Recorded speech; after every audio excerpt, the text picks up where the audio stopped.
स्वामी जी के मेरा भारत अमर भारत से पाठ कर रहा हूँ। रोनी मन्ना, कक्षा 11वीं, पृष्ठ संख्या 86। तुमने पढ़ा है मातृदेवो भव, पितृदेवो भव। अपनी माता को ईश्वर समझो, अपने पिता को ईश्वर समझो। परंतु मैं कहता हूँ दरिद्र देवो भव, मूर्ख देवो भव। गरीब, निरक्षर, मूर्ख और दुखी, इन्हें अपना ईश्वर मानो। इनकी सेवा करना ही परम धर्म समझो। जय स्वामी जी। स्वामी जी के राष्ट्र को आह्वान से पाठ कर रही हूँ। पृष्ठ संख्या 62। श्रुति माइती। ए अमर पुत्रों, मेरे देशवासियों, यह हमारा जातीय जहाज युगों से सभ्यता को ले जाता रहा है और इसने अपनी अतुलनीय संपदा से संसार को समृद्ध बनाया है।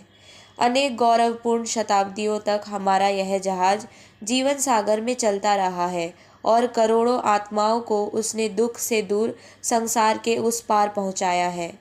आज शायद उसमें एक छेद हो गया हो और उससे वह शत हो गया हो, यह चाहे तुम्हारी गलती से या चाहे किसी और कारण से। तुम जो इस जहाज पर चढ़े हुए हो, अब क्या करोगे? क्या तुम दुर्वचन कहते हुए आपस में झगड़ोगे? क्या तुम मिलकर उस छेद को बंद करने की पूर्ण चेष्टा करोगे? हम सब लोगों को अपनी पूरी जान लड़ाकर खुशी खुशी उसे बंद कर देना चाहिए। अगर ना कर सके तो हम लोगों को एक संग डूब मरना होगा।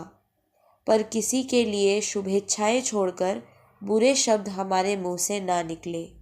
जय स्वामी जी। स्वामी जी के मेरा भारत अमर भारत से पाठ कर रहा हूँ। अरित्रा समंता, कक्षा 10वीं, पृष्ठ संख्या 13। इन चरित्रों का अध्ययन करने पर तुमको सहज ही बोध होने लगता है कि भारतीय और पाश्चात्य आदर्शों में कितना महान अंतर है। पश्चिम कहता है कर्म करो, कर्म द्वारा अपनी शक्ति दिखाओ। भारत कहता है सहनशीलता द्वारा अपनी शक्ति दिखाओ। पश्चिम ने इस समस्या का समाधान किया है कि मनुष्य कितनी अधिक वस्तुओं का स्वामी बन सकता है, परंतु इस प्रश्न का उत्तर भारत ने दिया है कि मनुष्य कितने अल्प में जीवन यापन कर सकता है। जय स्वामी जी। स्वामी जी के मेरा भारत अमर भारत से पाठ कर रही हूँ। सोमिका दास, 8वीं कक्षा, पृष्ठ संख्या 24। समाज का नेतृत्व चाहे विद्या बल से प्राप्त हुआ हो या बाहुबल से अथवा धन बल से, परंतु उस शक्ति का आधार प्रजा ही है। इस शक्ति के आधार प्रजा से शासक वर्ग जितना ही अलग रहेगा, वह उतना ही दुर्बल होगा। जय स्वामी जी। स्वामी जी के मेरा भारत अमर भारत से पाठ कर रहा हूँ। सुहृद समंता, कक्षा 10वीं, पृष्ठ संख्या 55।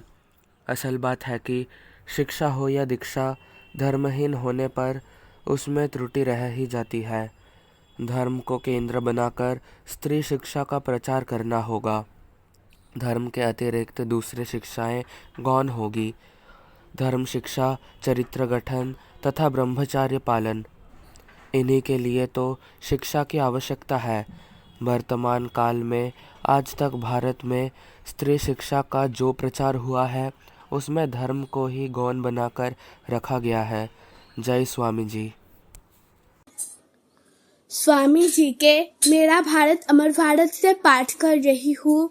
रूपसा खड़ा, कक्षा 6, पृष्ठ संख्या 126।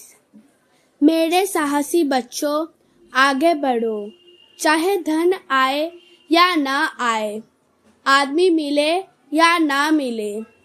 क्या तुम्हारे पास प्रेम है? क्या तुम्हें ईश्वर पर भरोसा है? बस आगे बढ़ो, तुम्हें कोई नहीं रोक सकेगा। जय स्वामी जी। स्वामी जी के सफलता के सोपान से पाठ कर रहा हूँ। पृष्ठ संख्या 1। शुभ्रजीत माझी, 7वीं श्रेणी। कार्य अवश्य अच्छा है, पर वह भी तो विचार या चिंतन से उत्पन्न होता है। शरीर के माध्यम से शक्ति की जो छोटी छोटी अभिव्यक्तियां होती है, उन्हीं को कार्य कहते हैं। बिना विचार या चिंतन के कोई कार्य नहीं हो सकता। अतः मस्तिष्क को ऊंचे ऊंचे विचारों, ऊंचे ऊंचे आदर्शों से भर लो और उनको दिन रात मन के सम्मुख रखो। ऐसा होने पर इन्हीं विचारों से बड़े बड़े कार्य होंगे। जय स्वामी जी।